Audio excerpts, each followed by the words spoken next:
最深刻是那一年他生病住院，他紧紧牵住我的手，一副在交代遗言的样子。哎呦，我渴望他活下去，渴望到什么程度？当场手伸进床底下抄起他那个尿壶。这胸围你马上买出来。好了啦，玉玲。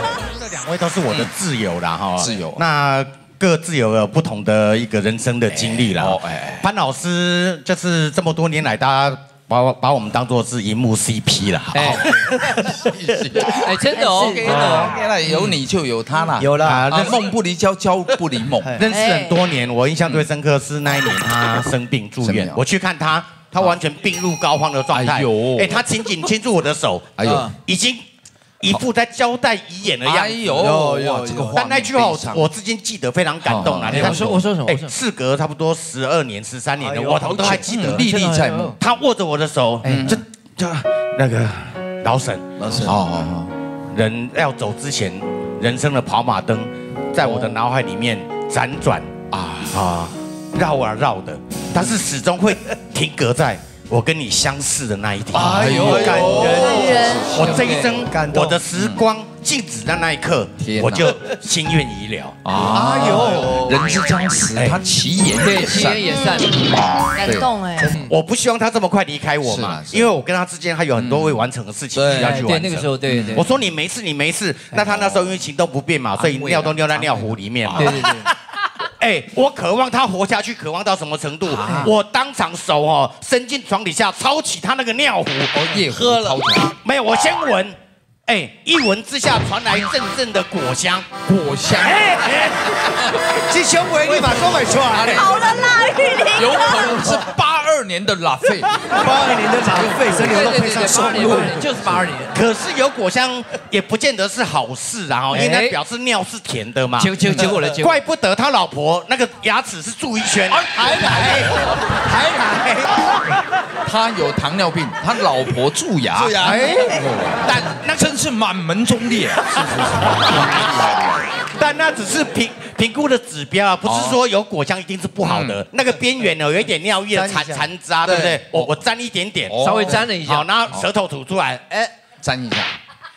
一开始是果香，可是慢慢的回甘以后，它是一种檀香，味道是多层次的，这样还不夸张，还檀香都太夸张了吧？所以我就告诉他说，放心啦，你这个没问题啦，因为有檀香的这种底蕴的尿味起码再活50年啦，所以啦，结果他就活下来，他就活下来。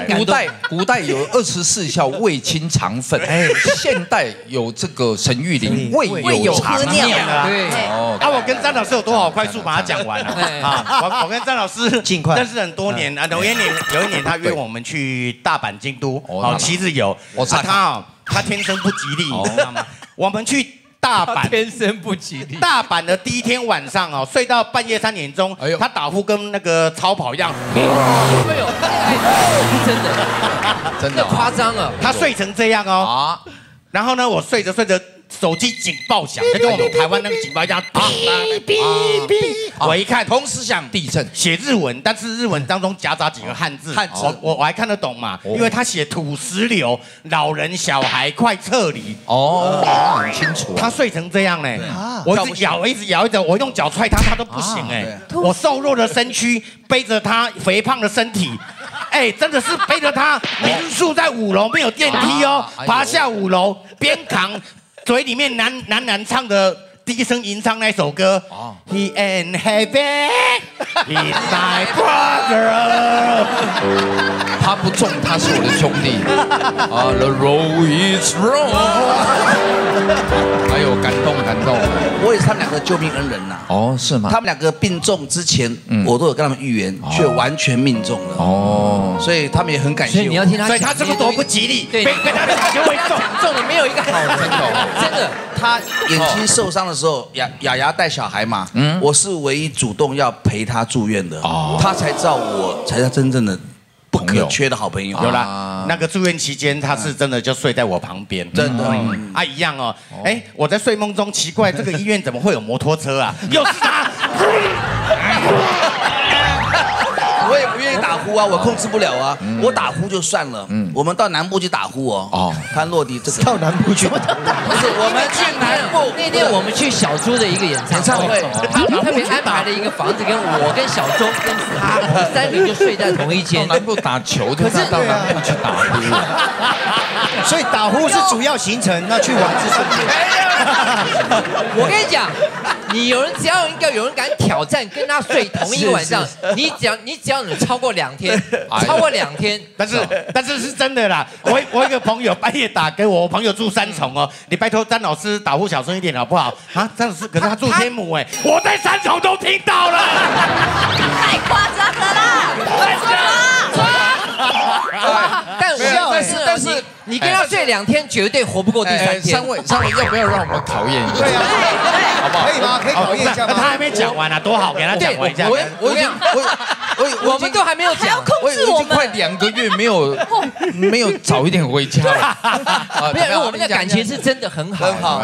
给潘老师讲一下。我们是真的是用心的感情。他也是因为痔疮嘛，你不要再讲我痔疮的事。我背着他痔疮，他破的，他留在我背上。